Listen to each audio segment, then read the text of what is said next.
Ada 4 makna atau 4 peristiwa yang terjadi pada setiap kali kita sebagai umat Buddha memperingati datangnya Magha Puja.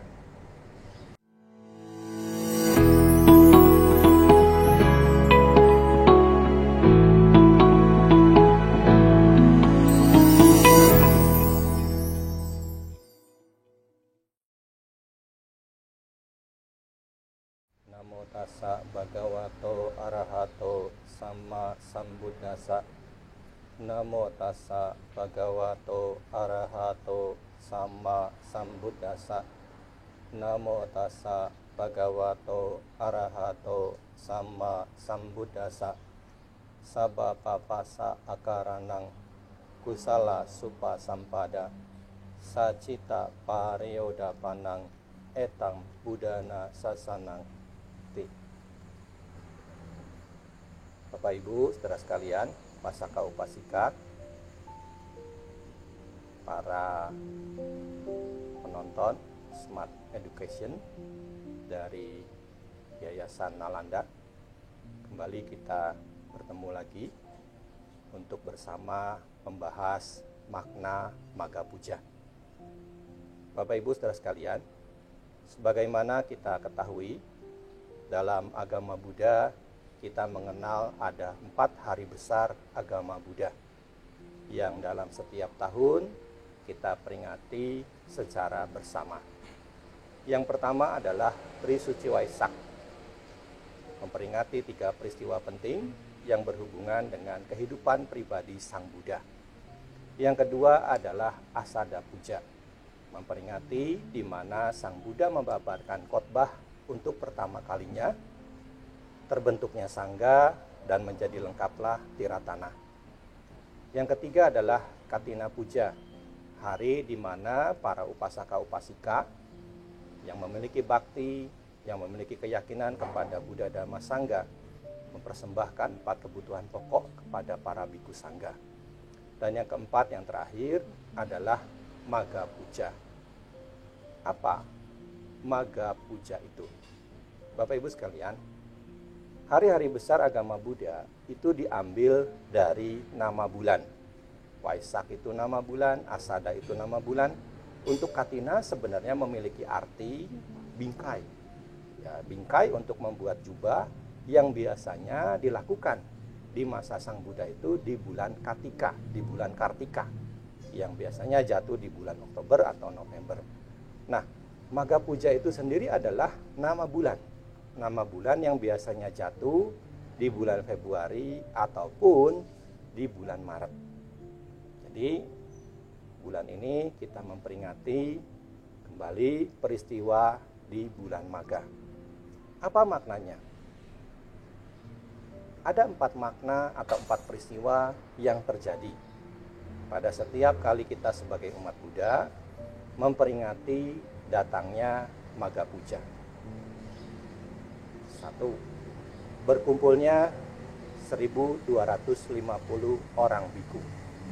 Para biku itu berkumpul di hutan bambu di Weluwana Arama yang ada di kota Rajagaha, yang menjadi tempat tinggal atau arama atau wihara pertama di era Buddha Gotama. Sebuah taman kerajaan yang dipersembahkan oleh Raja Bimbisara. Bikunya banyak, sampai 1250. Semua biku itu, Bapak Ibu sekalian, ditasbihkan oleh Sang Buddha sendiri dengan kalimat Ehi Biku Upasampada. Ya, datanglah biku, atau lengkapnya Ehi Biku Upasampada Swakata Dhamma Cara Brahmacaryang Samadukasa Antakiryaya. Datanglah biku, Dhamma telah sempurna dibabarkan oleh Sang Buddha. Tempuhlah kehidupan suci untuk mengakhiri semua penderitaan.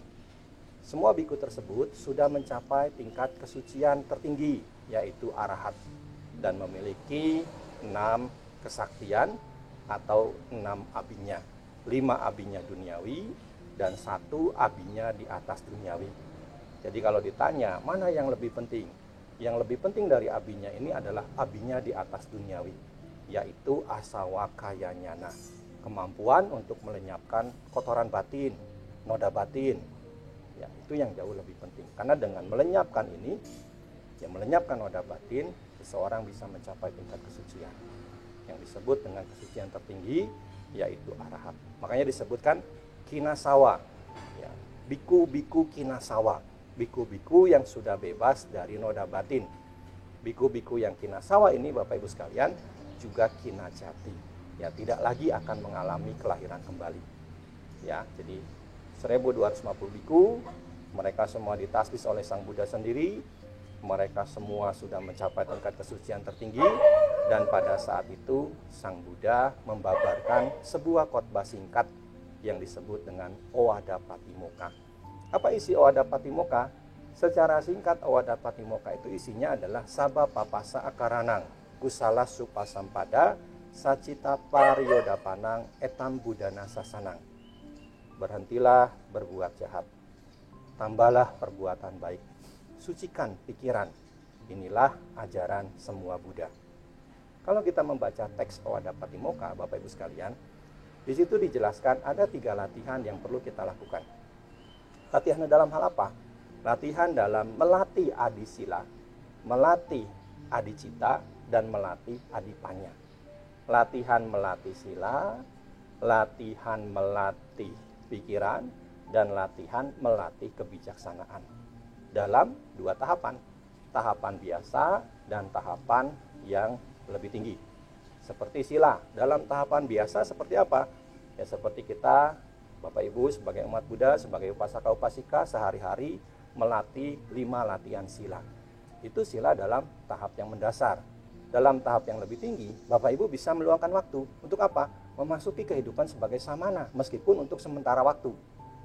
Melatih sila dalam tahap yang dasar, dalam keseharian Pancasila Buddhis, melatih sila dalam tingkat yang lebih tinggi, luangkan waktu untuk memasuki kehidupan sebagai samana. Bisa menjadi samanera, bisa menjadi biku sementara, ya. Untuk apa?